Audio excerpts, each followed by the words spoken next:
You're listening to Finding Your Genius Zone with Dirk Nevelle.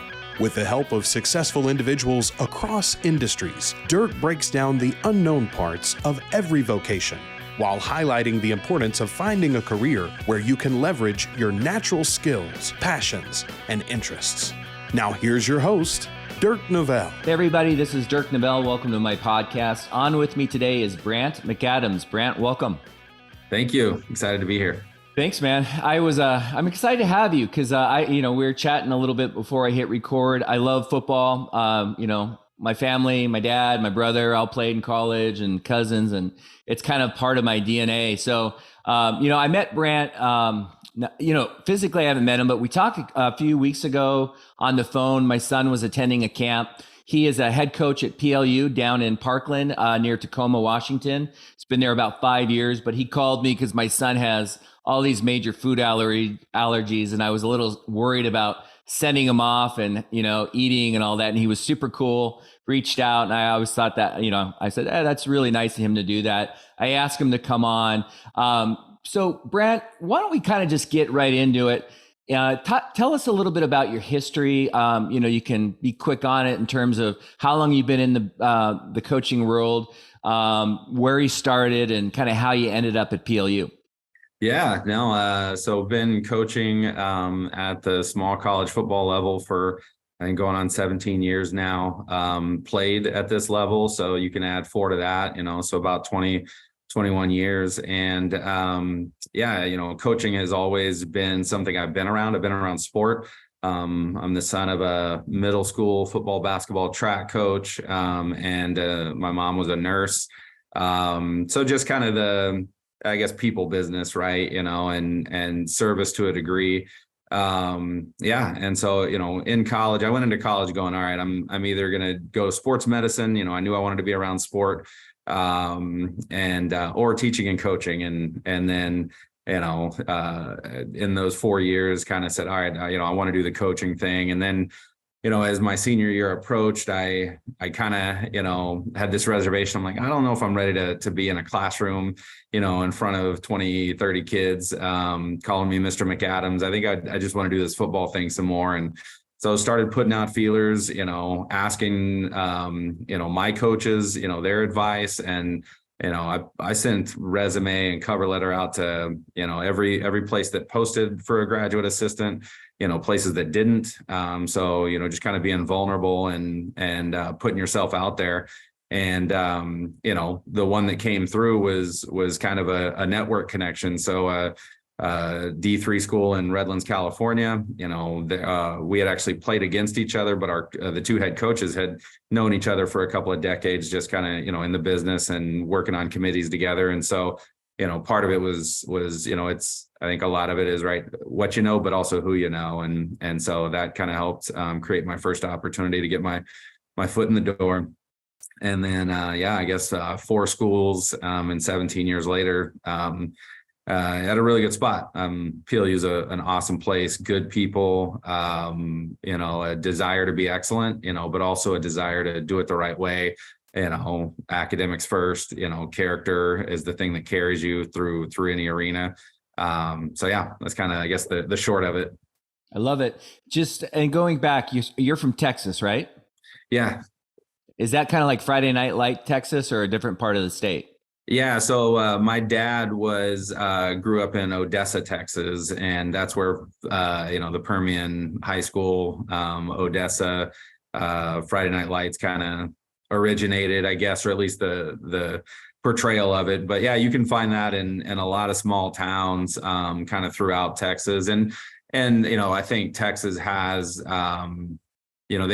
it's something that they'll be able to keep cultivating because the football coach is also the athletic director, and at the majority of schools and school districts, and even in the metropolitan areas, the head coach is the AD, the coordinators are, one of them just works the weight room. The other one is the recruiting coordinator, and they handle all the recruiters that come through on a daily basis. And so it's a really unique setup. It's obviously a priority that school districts, invest in to do it that way.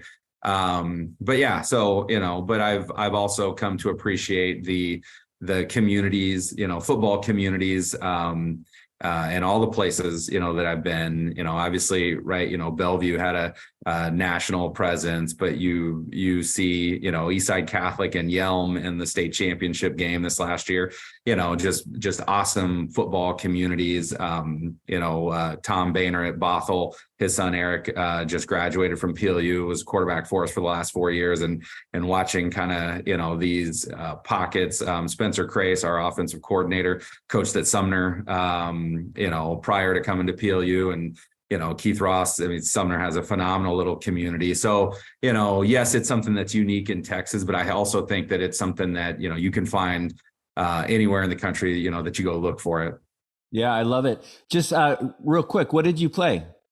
Oh, I was in high school. I was a D end linebacker, and then I was a linebacker my last 2 years of high school. Went into college as a linebacker, but bigger, slower linebackers are pretty okay defensive end. So I played defensive end my last 3 years in college.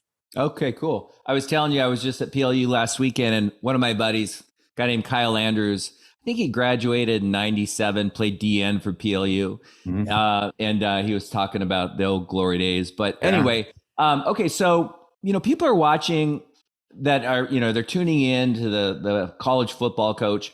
Is this something that, like, can you just get any kind of grad degree you want and then jump into coaching? Or do you actually have to get, additional curriculum, like a 2-year degree?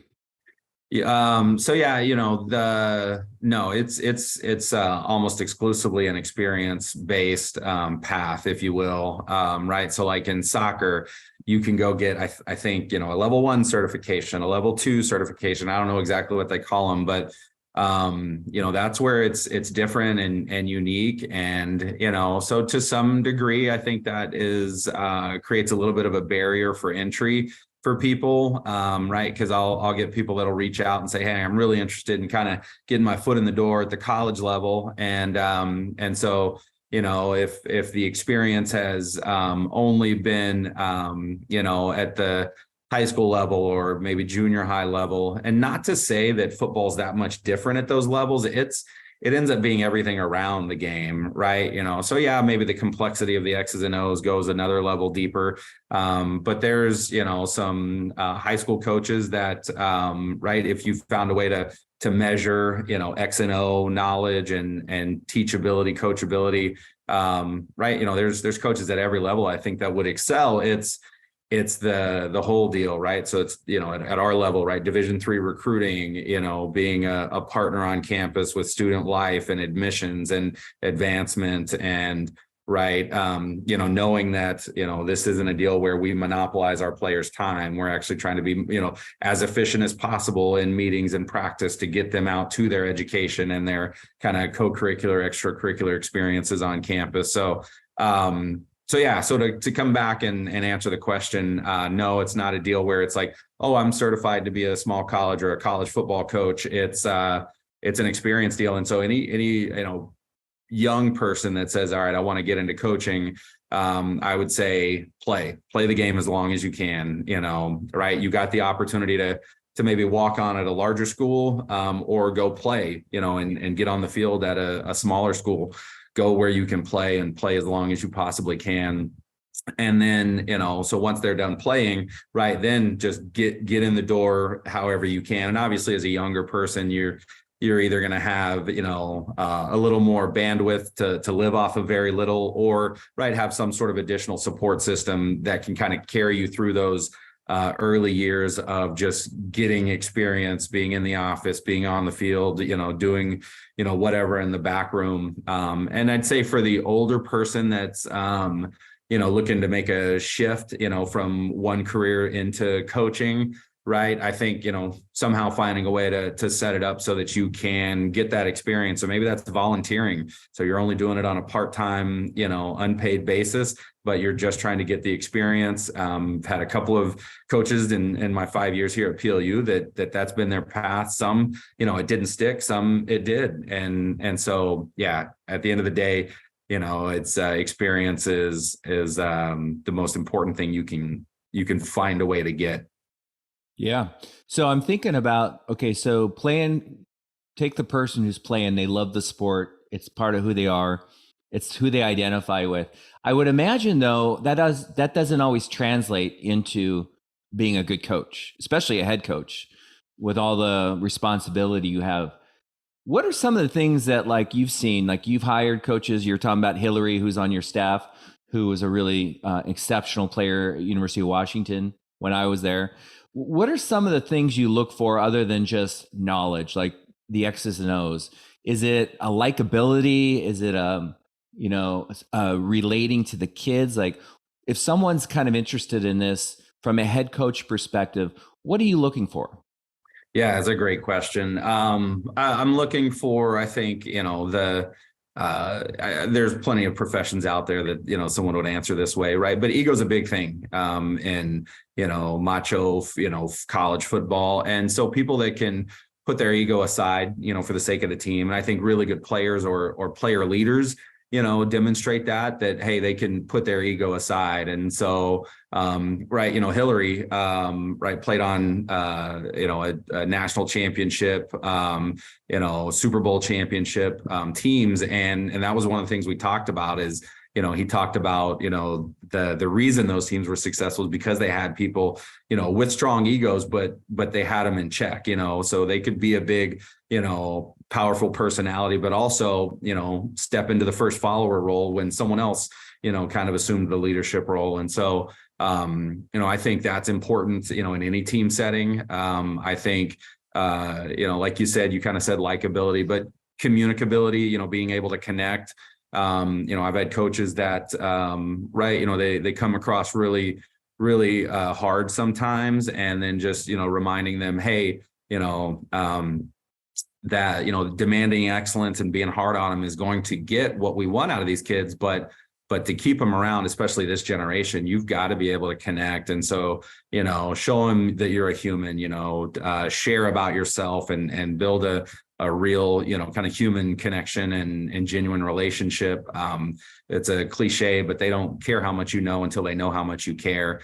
I think you can find that at every level, the right and wrong way to do it, where, I think the wrong way to do it is transactional, right? If it's just strictly business, which you kind of have to do it, right? Maybe the NFL or even, Power 5 college football. But I think even in those settings, you find people that do it, I think, the right way, which is the way that is a lasting, kind of the transformational approach where, yeah, there's a transactional side of this that has to happen. But right, I think, so many people would say the relationships and the connections and the memories made are right, the most powerful piece of it. So again, kind of bringing it back and being concise, a combination of ego and humility, the ability to coach and teach, and the willingness to connect and let them see you be human. I think one of the strongest things leaders can do is just, hey, I messed up, right? Right. That was a terrible call on 4th and 1. I decided to go for a fake field goal when our offense was moving the ball down the field, and they deserved the opportunity to just run the ball for first down on 4th and 1, And so I think those are powerful things that I look for in coaches outside of just X's and O's knowledge. Yeah. A lot of stuff there. I'm thinking, kind of listening to you, and I've always thought, okay, this is a high pressure job, and I don't want to put words in your mouth, but my assumption is, if you lose enough times in a row, things can get a little nerve wracking, right? And so I would think as a coach, there's a period of kind of nervous, you're trying to prove yourself. And then there's a time where you experience success, and then you kind of are able to kind of get into your unique style. Like you kind of become more, I'm having a hard time articulating this, but you kind of just are who you are. Like in the beginning, you might kind of play a game, or you're someone else because you're fearful of just impressions and starting the season off with a winning record. But then is that accurate? Like in your own experience, can you think of a time where you just kind of said, I've got this and I'm going to do it my way, and it's going to work? And if it's not, oh well. Yeah, I think the what you're talking about at the beginning is, you maybe spend so much time trying to survey the landscape and kind of assess the situation that yeah, you use a lot of energy kind of taking in, okay, what's going to work here? How do I connect? How do I, command? And then, yeah, at a certain point you go, no, I know the landscape, right? I know the job, but I also know, where I'm at and who I'm with. And then you can really kind of cut loose and be yourself. And yeah, I think it's one of those things that I think there's some really successful coaches that I think maybe leave a lot to be desired and leave opportunity for transformational impact on the table. And I think there's some coaches who make an enormous difference in the lives of their coaches and their student athletes and their communities that maybe don't win very much. And so but saying that, yeah, I mean, as soon as you win a little bit, or you kind of eclipse and get into maybe another level of on-field success, that yeah, it lets you breathe a little bit easier. One of the things I've loved about the Division III level is there is more emphasis on just developing the whole person than just winning, for the sake of right, free marketing and promotion and elevating school spirit. I think any coach that does it right, they're always going to be their own worst critic and hardest on themselves. But I think the ones that last are the ones that know how to be hard on themselves and give themselves a lot of grace, knowing, that they're doing everything they can, that they're, attacking the process and keeping the perspective of, it's bigger than a game, in mind, while wanting to win, as bad as the next person. Yeah. So let's just say you're talking to someone coming out, played college. They're pretty darn sure they want to be a coach. Give them a glimpse into some of the harder things about coaching that they may not, I don't know, maybe it's recruiting, maybe it's the politics of dealing with universities and administration. Like, what surprised you, and what are maybe 2 or 3 things that people should know about before they get into this? Yeah, I think no matter what industry or career you go into, you have to know how to sell. And because you're either selling yourself, you're selling a product, you're selling, right, and then in recruiting, right, you're selling this university, this education, this experience, this investment, in their future and their development. And so then you're so I think selling is really, really important. Or I guess to kind of go back of what maybe I was kind of like, oh, wow. And that was one of the first things when Mike Maynard, the head coach at Redlands, picked me up from the airport as soon as I landed, in May of, I graduated on a Saturday and I landed in Redlands on a Monday. And he said, Brant, the most important thing you'll do here is recruit, and so I think that's something that right, if any sales job will be great. And then I think the other one is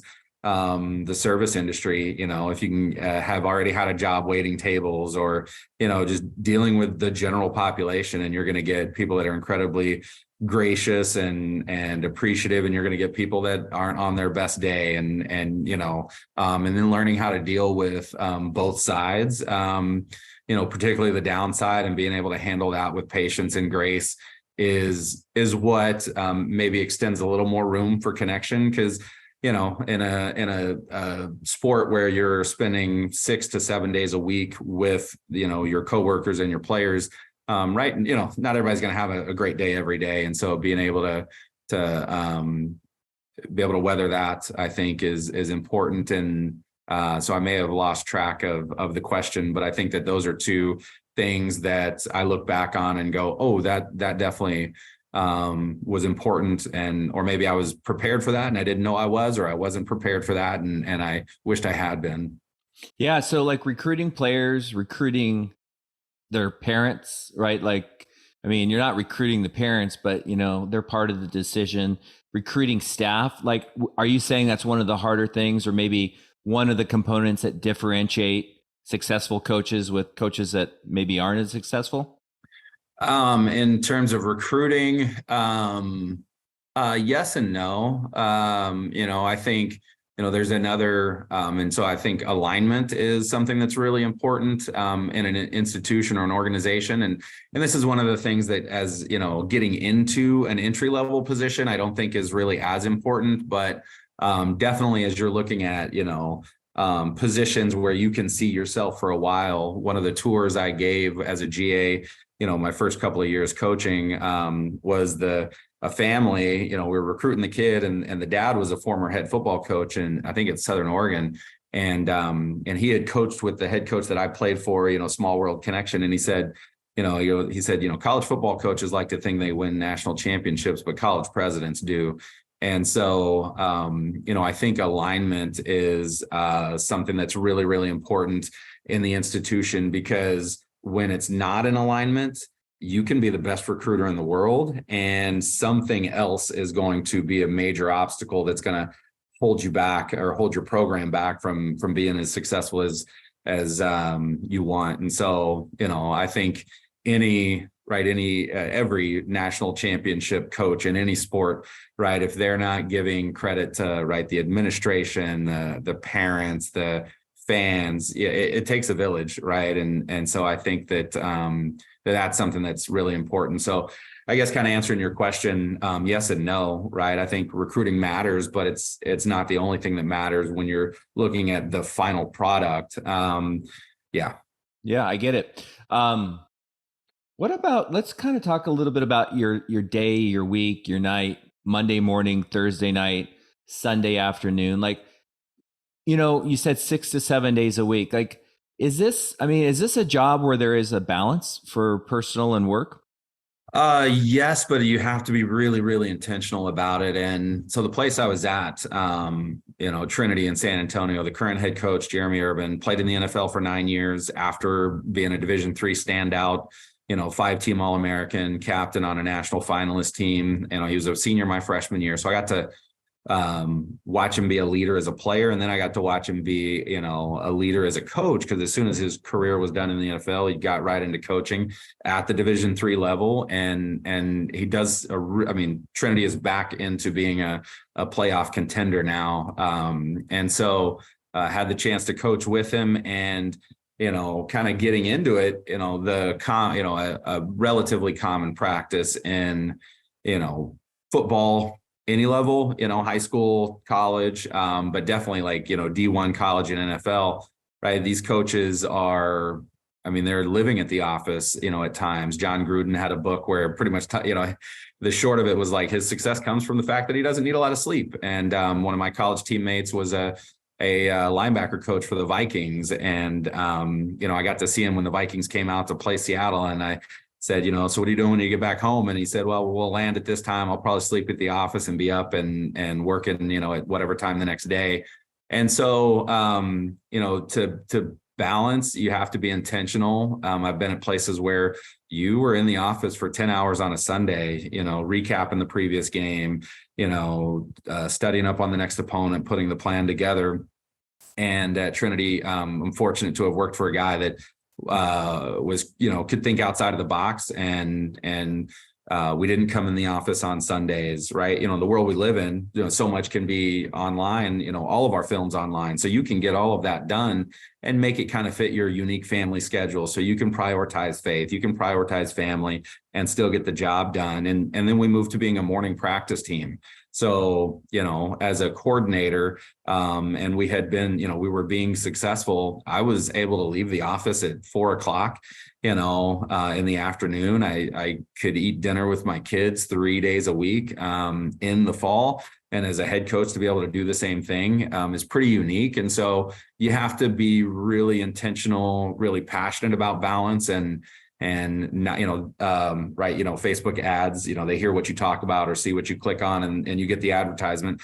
One year I got an advertisement on Facebook that said, it was a t-shirt that said football widow. And it was like a coach's wife thing. And I was pretty disgusted by it, because it's no, my wife doesn't need to be a single mom, for 4 months of the year. We can all do better. And so, we don't come in the office on Sundays. We're a morning practice team so that, our kids can can get more in their college experience, because nobody is hanging out in the dorms at 7 a.m. on a Tuesday. Nobody's having a study session at 8 a.m. on a Wednesday, so we get the football done by 9 a.m. and our players and our coaches can have some balance. Yeah, does it change when the season's over? Is it a totally different world, or is it just different responsibilities? When the season's over, it's a lot of recruiting, still kind of some academic follow-up, prep for kind of summer camps, and you're finishing one recruiting cycle while you're starting the next one. So, recruiting is kind of a 14-month calendar. So yeah. Okay. And then like the lifestyle and the experience that you have as a coach, tell me if I'm off on this, but like it might be very different based on the university that you choose, or even D3 versus D1. I mean, there's different levels of experiences based off of the institution you're with, or maybe the head coach sets the vibe, right? And everything revolves around him or her, right? Is that accurate? Yeah, I mean, by level of division, definitely it's going to be different. And then within each division, yeah, it's going to be institutional, right? There's Division III schools that have a quota, like they put a quota on their sports teams, particularly their male sports, and say, you need to bring in 60 football players a year. And if that's the case, my leadership style is going to be very different, in recruiting, and we're just going to go get mass numbers, as opposed to that's not the case at PLU. They care more about recruiting and retaining the right type of student and student athlete. And so we get to be more selective and go a little slower in the process to make sure we're yielding the right type of student athlete. So as a D3 coach, do you just, I don't know how else to say this, but do you just not go after 5-star or 4-star? I mean, is it an understanding that these players are going to go D1, or so do you just kind of find what your niche is and go after that? Yeah, we're fortunate that the Division I process, starts a lot earlier than ours. And so, right, if a kid's already got a Power 5 offer, yep, that's if they've only got one and it's like a fringe one, you might, still pay attention and see where they go. But if they've got multiple, it's like, nope, not even close. Now if they've got D2 NAIA, type interest, yeah, that's a kid that we would have an opportunity. And so, but yeah, the 5-star, the 4-star, however many stars, as soon as they have the opportunity to have their full college paid for by a Division I institution, it doesn't matter how much value we can add. Like that's a legitimate, life changer. Right. And, so now we, at the Division III level, or even just the small college level in general, there are some, pockets, some, I don't know what you call it, but, where their grades and their financial need, they get almost all of college paid for. That could still happen at our level, but it's still not going to compete with Division I full rides. Yeah, no, my wife was saying when we were watching our son play lacrosse, she said, I think right under 50K is what PLU tuition is. Is that accurate? Yeah. So the tuition's in the 40s, and then room and board right another 12 or so. Yeah. So, I mean, these small colleges are touching 60 grand, some of them are touching 70 grand in tuition, room and board. Now PLU also, the average financial aid package is 40 grand, and so, right. And that immediately like chops it down and makes it, and it has a chance now to compete with the state schools, in your region. And PLU is an access school. So again, this goes back to the institutional, deal where like we're going to give competitive financial aid, and there's, private liberal arts Division III schools that are not going to compete, in that way. They're going to, go after the, higher socioeconomic, because they can afford it more. Right. And so, yeah, it's such a vast landscape. It's one of the things I talk to prospects and their families about early on is, hey, there's a lot to take in. And so just get comfortable asking really good questions until you really start to get a feel. Oh, this school is this, and this is, what they hang their hat on academically and athletically, and then to go through the process with all of those that are interesting, because the financial aid and scholarship money that comes back is going to be very different. So, yeah. So I know this, I was thinking about how to word this question, because obviously you're loyal to PLU, people will watch this podcast. But I guess the question is about, you always see coaches kind of changing or moving up the ladder, if you will, like to a bigger school and a bigger opportunity. Is it, I mean, that's not every coach, right? Some coaches find a home, a community that they just love, and they want to call it home forever. Yeah. Like for you, I know you've been at PLU for 5 years. You've been coaching and playing, I think 17 or 21 years. Like, is your style just to find the right home, or do you have an appetite to up your game and get to a D1 or a more higher level, like maybe University of Washington? I would, my short answer is no. I don't network like you would need to network to jump from D3 to D1. I love the balance that I've got here. And I know that, that control gets taken out of my hands as soon as, I would make, if I ever made that jump. One of the things I joked with one of my, coaching peers or colleagues at Trinity was, it was going to be hard to leave Trinity because we had it so good, and it all aligned with our values, our, priorities. And the only way we would ever leave is if we could run it somewhere else, the way we were doing it at Trinity. And so, I don't have any desire, my kids are 11 and 7, for the next 11 years. Right. I've got one of them in the house, and I don't want to miss those opportunities. And I know that it comes at more of a sacrifice, sure, the money, right, at a higher level. But you look at, again, our camp, right, O'Day, Monty Kohler has been at O'Day for like 35 years, right? That's a good football coach that could probably go coach, at a lot of places. Tom Boehner at Bothell, that's a good football coach that could go coach at a lot of places. They've found their home, and and we love this part of the country. I love PLU. There's some amazing people here that, have been here for a while. Our Dean of Students has been here for almost 30 years. We have a senior advancement officer that graduated from PLU in like 76 and has never left, has been in, Res Life, alumni, and now advancement. Obviously, right, they have to retire at some point, but yeah, it's a place where I think people go, okay, yeah, this is the right mix of values and priorities between education, access, so that it's not, only for a small population, and just kind of the care and how we provide, whatever side of the university that we're in. Yeah, no, I get it. So as a coach, the head coach, which you are, if someone's watching this, maybe they're like, I don't know if I'm a head coach. I don't know if I'm even a coach. Can you talk to about like other types of, scouting, recruiting, film? I mean, the different roles that might be available to somebody.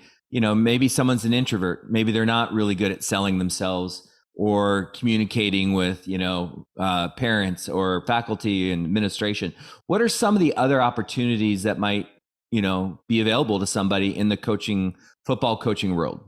Yeah, so this was something that kind of came to light, or was kind of explained in a different way. When I took the job, I had been told that, as from an assistant to being the head coach, you go from about 80% of your job is football, 20% of it is other stuff, recruiting, some administrative stuff, to then being flipped. 80% is administrative and 20% is football. And that was very much the case. Right. So someone who just loves thriving in the technical side of their job, right, maybe isn't, head coach isn't the path, for them. But to create the opportunity to get into that head coach role, you have to go through the technical proficiency. So you got to be really good at the skill of coaching. And then, I've got a coach on staff that, he's a phenomenal technician, and And every time I get up and speak in front of people, or actually I asked him, and he stepped up to it and spoke in front of the team this last fall. But he hates it. That is not his vibe. He's an introvert. He's like, nope, I just want my position room with my 8 guys, or whatever his position room size is. And those are my dudes, we're a part of this thing. Let's go do it. And so, yeah, I think being able to answer that question honestly, I don't know that, maybe had I had the insight, I maybe would have not balked, but maybe questioned, this move more than I did. I just knew I was eager to get an opportunity at a place like PLU, stepping into a program with a really strong history, and, in a rich tradition. And it wasn't a bottom dweller. It was in the middle of the pack, and occasionally would compete with, the top dog or 2 or 3 in the conference. So I knew I was, had the opportunity to step into a place that was relatively competitive and had been very, very competitive. So, but all of these gray hairs, I didn't have any of these before I took the job 5 years ago. You look at my, I'm going to see if I can do this. All right, there's my little profile. And those are all brown hairs, man. And, so I think leadership, it'll challenge you. It'll stress you, based on whatever kind of your stress level, how, what you can handle.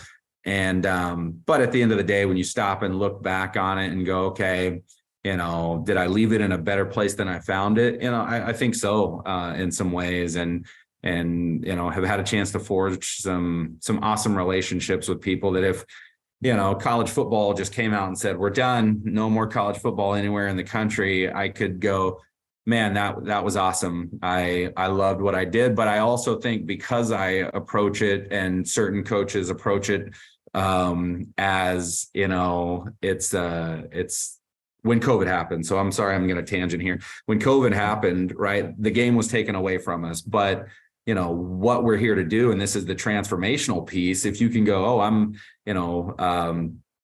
here to lead student athletes with love, preparing them to pursue excellence as a team, take responsibility, persistent commitment, enjoy the journey, and never stop growing. I choose to do that through football because I think it's the greatest, sport in the world. But if it came down to it and I didn't have the chance to do that in football, I would try to do that in another sport or even in another arena. Right. And so, I think that that's something that's, important to, I guess, kind of take into consideration when you're looking to step into leadership positions is understand, that nothing's guaranteed, right? It's a economics and I think like military operations term, VUCA, volatile, uncertain, complex and ambiguous or something like that.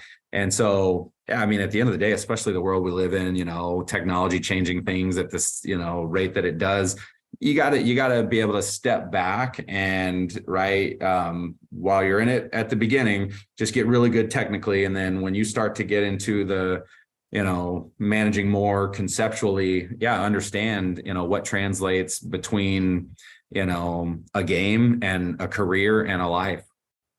Yeah. And also you have a family and you have to also be on board. They have to be on board with this ride, this lifestyle too. So like if you're not in sync with, say, your partner or your wife or your husband or whatever, that could be a difficult journey as well.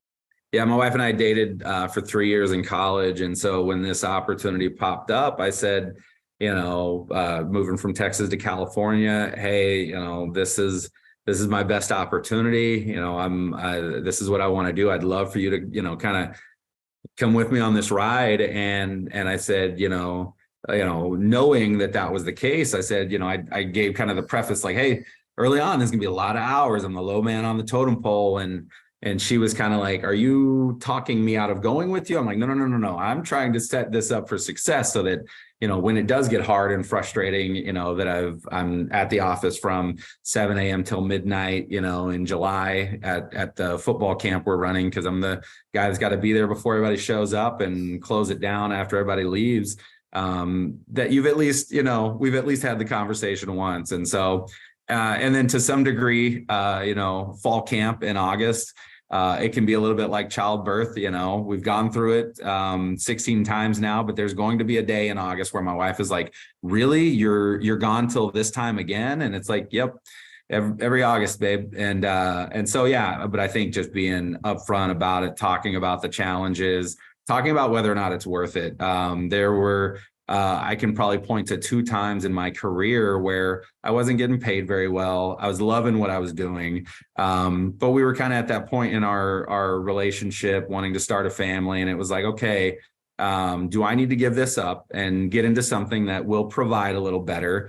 I can get it. All right. I've got experience doing sales. I'll jump into sales if that'll provide better. And I genuinely, if that's what we needed to do, that's what I would have done. But I'm fortunate to be married to someone who said, I'd rather you be grumpy, 2 days of the month around payday and, happy and in love with your job the other 28 days than it be vice versa.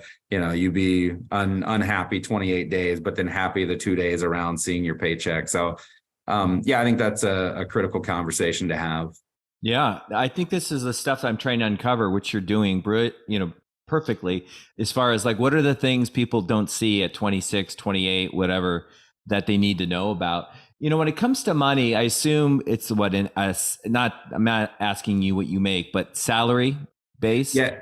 Yeah. So, all small college staffs are going to be made up of full-time employees, that are exempt status, and they're going to carry other duties in the department, most likely, right? Game management for a spring sport, if you're a football coach, or, being a liaison to another department on campus, or, right, I co-teach a first-year seminar class with my dean of students, and 5 other coaches do that every fall, right? So these are unique kind of other duties as assigned on top of football and recruiting. And then you've got your part-time coaches that, they've got a steady income over here, but right. So, my offensive line coach is in real estate and kind of, land development, and he's got his own company. And so he's got a little bit of flexibility to come over and, pursue his passion. So he's got his career and he enjoys it and he's good at it, but he's got this passion of football and coaching football and especially at PLU because he's an alum. So I think in the part-time landscape, you're going to find your niches, right? It's harder for me to be able to employ a teacher part-time as a coach because we're a morning practice team. When we made that move, I lost 2 good coaches because they couldn't make that work. And I hated it because I love those guys and they did a great job. But I also said, all right, when I took this job, I wanted morning practices before I ever got to know these guys. So my commitment is to structuring the program this way.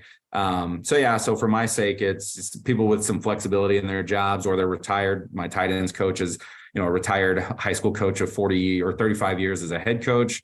He's going into his 47th or 48th season. So to be able to have a part-time coach with 33 decades of head coaching experience and almost 5 decades of coaching experiences, it's just a steal. Yeah. And then volunteer coaches occasionally, I get a guy that comes and says, hey, I'm interested, do you have anything? And I'm to a fault sometimes. I don't think you're gonna have enough good people around you. So I always stop and go, okay, I don't have something, but is there something that they could fill that would help them develop and also provide a value to our program? And if that's a yes on both accounts, then we find a way to make it work if that's something that they can swing. Like, I'm just thinking like someone like a nutritionist or maybe someone who deals with wellness and meditation or something like that. Yeah. I mean, and even just, a lot of times it's coaches, guys who want to get, experience coaching and right that we've talked about earlier that's so valuable. Yeah. But yeah. And then support staff, equipment manager, nutritionist. Yeah. Anything like that. Kind of mindset development, our offensive line or one of our offensive line coaches is a PLU grad, undergraduate degree in kinesiology, went to Western Washington, got his master's in applied sports psychology. He's a mental performance trainer, master resilience trainer at JBLM. And then he comes over and coaches football or vice versa, coaches football and then cuts out, to make it to work on time. So, anytime you can bring value in, and it's one of those things that, sometimes you don't want to do it because you're not sure it can, it will sustain, multiple seasons. But at the end of the day, I think if you can create value and right, it's a win-win for both parties, then the most important people win in the end, and that's our student athletes and their experience. Yeah. So, I mean, if you're watching Brant right now and listening, and maybe money is an issue, like maybe you're wanting to have more of it. There are side hustles. There's opportunities, I think, within the right structure to go do something different or to complement the income. So I think that's important for people to hear, because, some people, want to do certain things, a certain lifestyle. And I guess you could go big and try to go D1 or NFL and get crazy, but I'm guessing that lifestyle would be very different as well. Yeah, when I was an assistant, when I was a defensive coordinator at my alma mater before taking this job, at one point our practice, the first thing we had was 6:50 a.m. And so, I also was a CrossFit level 1 instructor at a gym close by work. So I coached classes there that provided the free membership that I would go work out from 5 a.m. to 6 a.m. and then have plenty of time to transition over to the facility to get ready for practice. And then we moved to being a 6 a.m. start, meetings at 6 on the field at 6:50. And so then that kind of threw a wrench in that. So then okay, well, am I going to work out before 6 a.m. still? Then it ended up being like 4:30 to 5:30 a.m., getting workouts in on my own. But also, started a running training, endurance running, right? So it's kind of not very common, right, for a football coach to be, doing skill development and program training for endurance, people wanting to get into endurance and kind of supplement. Anyway, so yeah, so those are some of the side hustles, if you will, just to provide some more financial breathing room. No, I love it. I mean, it's something to consider. So as we wind this down, curious, I asked this question: if football was off the table, coaching, right? Not from a practicality standpoint, but is there a dream job that you have? It's always interesting to hear what people, if they could do anything, and so I'm just going to take football coaching off the table. Is there something that you would love to do? If it was starting from this point right now, I would say, and this is something, right, that none of us knew was a possibility when we were younger, but pretty much these social media influencers that just travel, like, holy smokes, like if I could just travel the world, video it, put it up on the internet for other people to see and like, and travel is something that my wife and I have started to do a little more since COVID. I mean, we never would have thought of ourselves as camping people, didn't grow up camping, and got a small tent trailer during COVID just because we're like, we got to get out of the house. And and then upgraded that into a 21-foot camper, and actually just got back on Saturday from a 16-day road trip, 5 days down to Texas, spent some time with family, and then 6 days coming back. So it was quite the experience. So I'd say if I had to transition from right now, it'd probably be something, that had to do with travel and still making money. But if you would have asked me when I was younger, probably in middle school, if you would have said, hey, sports is off the table. I'm not a musician. I'm not good at singing. I'm kind of tone deaf, but acting or dancing, like legitimately, and dance only came because, or the interest in dance. And don't get me wrong, I'm not good at any of these things I'm talking about right now. But my dad took ballet in college, and he's like, yeah, it's like really good, for my flexibility. And he's like, and I got to meet a lot of girls. And so I took ballet with that head coach at Trinity that I was telling you about, who went on and played 9 years in the NFL, spring of his senior year, which was spring of my freshman year. I took ballet with him, and I couldn't touch my toes prior. And I could after that class. But something in the performing arts, if you will, I enjoy. I'm kind of a creative brain, and I think the series So You Think You Can Dance is one of the greatest reality television series ever. Just the technicality, and then having to be well versed, and you come in as an expert in one niche, and then you have to get outside of your comfort zone and learn something else and show some proficiency in it. Anyways, yeah. So, and then my two kids are super dramatic, and every time I catch them being just off the wall, absurdly melodramatic, I'm like, hey, stop. do you realize what you're doing there? And they're like, what? I'm like, you're acting. And this is a gift you have that you need. And they're like, no, no, no. So I'm trying not to push it on them too much, because I don't push anything on them. I'm like, hey, what's your interest? And you need to go practice some sort of discipline. Anyway, so hopefully at some point I can get one of them, if not both of them, into theater, because I think they could probably make a lot of money doing it, because they've got it in their genes. They're pretty theatrical. I love that you're, as a football coach. I think it's really cool as a parent to try to support, because I think there's a lot of voices in kids' heads about being doctors or lawyers or going to Wall Street. And, that's what this whole podcast is about, is finding your genius zone. And that's the stuff that you naturally gravitate towards. Like, you're talking about performance. My dad played football at Florida State, was a quarterback, too slow. So they moved him to fullback because he was a big guy.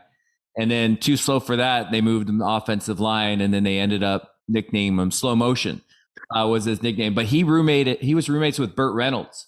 Oh, wow. And I, not for a long time, but they hung out, they went out and partied. And that was right when Burt was getting involved with acting. So here Burt was a pretty good, decent football player, but he started getting involved with that whole acting and drama crew. And it's not really what you think of in football players, which is part of the reason I love asking, is because you might be surprised. Someone you think they're all football and tough and whatever, but then they've got this dancing or ballet appetite. Yeah. I think it's cool. So is there anything? Oh, I did have one football question for you, and then two more questions. Yeah. One is, as a coach, like I even experienced this because I played. I had a feel for the game. Like sometimes instinctually I did things, like that's what, with kids, that's what I wanted to get into their heads. Cause sometimes when you see a kid get it and all of a sudden they do something that's just kind of abnormal, not like they're breaking rules, but they're kind of leaning into who they are. And then they're leveraging, something that's special about them. That was what I loved about coaching. But as a coach, do you ever get into situations where you have a different blueprint, like the friction between maybe the style of offense you want to run or the style of defense, or, a running versus a passing? Like, is that something that is an issue, or do you just set the tone early? In terms of like being rigid in how you do it or how you expect people to do it? Yeah. Like your last coach, I forgot his name, but he was, I think, one of the most successful football coaches ever, right? At PLU?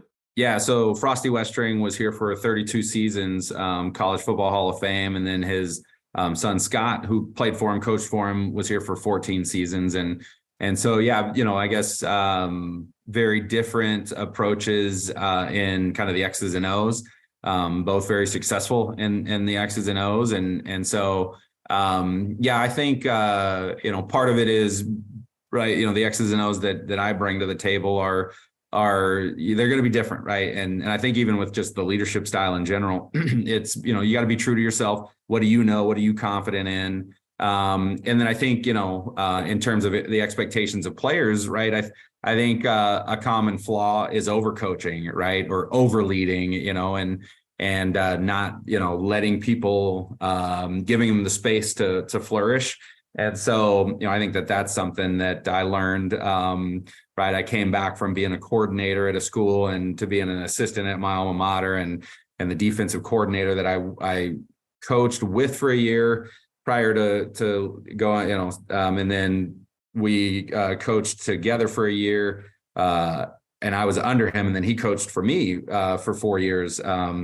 But when I got a chance to coach for him, he had me on the board explaining something, and he's like, and I was super detailed all the way down to, and he's like, no, back up 3 steps. And at that point, you just tell him, make a play, just make a play. And it was like, don't overcoach him, right? Because as soon as you give him more things to mess up, it's going to slow his brain down. That's going to slow his feet down. And so I think that can apply in leadership as well. Yeah, some people are going to need a little more guidance, but at the end of the day, I think you're looking for qualities, and then you give them the ability to take ownership, because anytime you've got ownership, you're going to get a better product out of them. So I think that answers it. I was just thinking about a person that's interested and they have a strong opinion on a certain way to play the game, but you might come to say PLU and Brant has a different way, or someone else is calling the shots. I think you just have to maybe have a little bit of flexibility, and it might not go the way you want it to go, right? Because people get opinionated about how to play the game, and not everybody, you can't play it, a zillion different ways. Usually there's some consistency. Yeah. So as a young, or getting into it, kind of a younger coaches or entry level coaches, 100%. What you're doing is, you're keeping tabs of what you like and what you don't like, and so it could be the X's and O's you like, but the leadership style you don't like. It could be the X's and O's you don't like, but the leadership style you do like, from that experience, from that season or that stop. Got it. Anything before we end this? Any last piece of advice that imagine the kid who successful player, loves it, thinks they would be a really good coach, but maybe their parents or friends are pushing them a different way.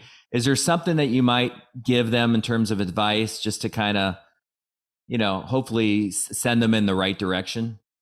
Yeah, I recited it earlier, but the 26 words, I think, my transformational purpose statement was because I had a coach say, hey, you should define your why. Like, why are you doing this? Why do you wake up every morning and pursue, coaching? And so I think defining, the why, either, super detailed or just in general.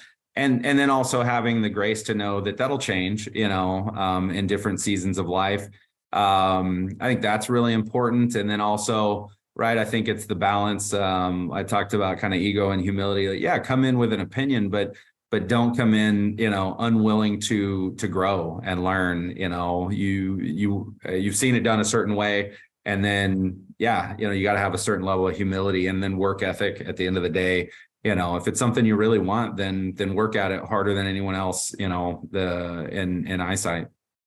Yeah. I'll just say, I just recently, my daughter's boyfriend got a full ride to Wazoo. He's a junior. He'll be a senior next year. Nice.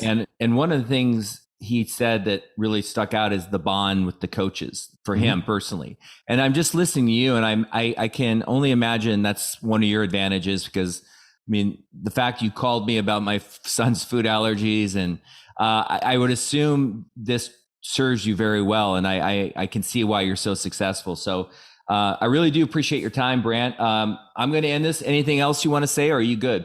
No, man, I'm great. I appreciate you podcasting would be one of the other things that I think would be so cool.